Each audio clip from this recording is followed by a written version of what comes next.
On en revient un petit peu à la conjoncture la plus récente. Est-ce que vous confirmez une forme de stabilisation quand même des prix et une baisse toujours importante des volumes? Je voudrais juste revenir sur ce qu'a dit M. de Lafont, puisque la différence peut-être, c'est que nous ne faisons pas un site commercial. Bon, chacun son rôle, donc c'est tout à fait légitime. Mais la FNAI n'est pas un réseau commercial. Donc l'idée, c'est d'aider, de faire une aide à la décision, un outil d'aide à la décision pour un particulier qui ensuite pourra très bien aller voir un de nos 1800 agents sur place ou un autre. Mais l'idée, c'est de l'aider à décider. Donc, je ne propose pas d'appartements à vendre. Hein. J'explique où sont les appartements qui se sont vendus à tel prix dans tel secteur. Ensuite, il ira voir un agent immobilier s'il a envie d'aller à Colombes pour acheter à Colombes. Et donc le site pour cette carte interactive, parce que vous ne l'avez pas cité, c'est www.lamaisondelimmobilier.com. .org.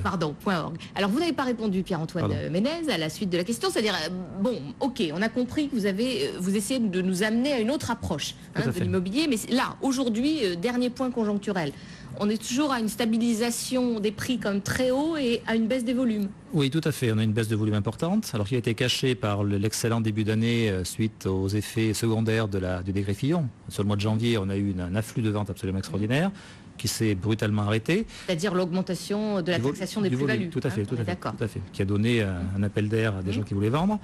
Ensuite, moi j'ai lu un article très intéressant sur la mairie de Paris la semaine dernière dans le Parisien qui expliquait que leurs revenus issus des droits de mutation sur le trimestre août, septembre, octobre 2011 étaient un peu plus de 300 millions d'euros et sur la même période en 2012 étaient à 200 millions.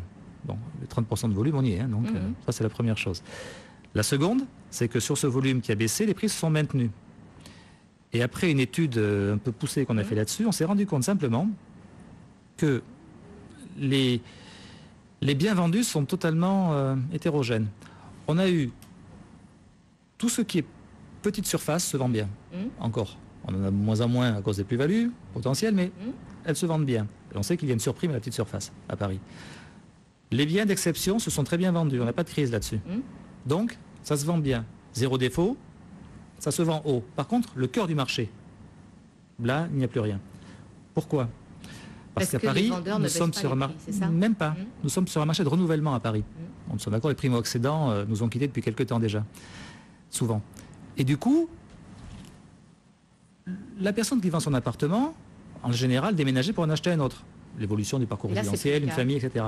Donc, dans le climat anxiogène que nous connaissons aujourd'hui, les gens n'ont pas confiance, c'est légitime, n'ont pas envie d'investir supplémentaire, de faire un investissement supplémentaire. Du coup, les 150 000 euros ou 200 000 euros nécessaires à la chambre supplémentaire dans certains quartiers, les propriétaires ne veulent plus les investir. Donc du coup, restent chez eux. Le cœur du marché.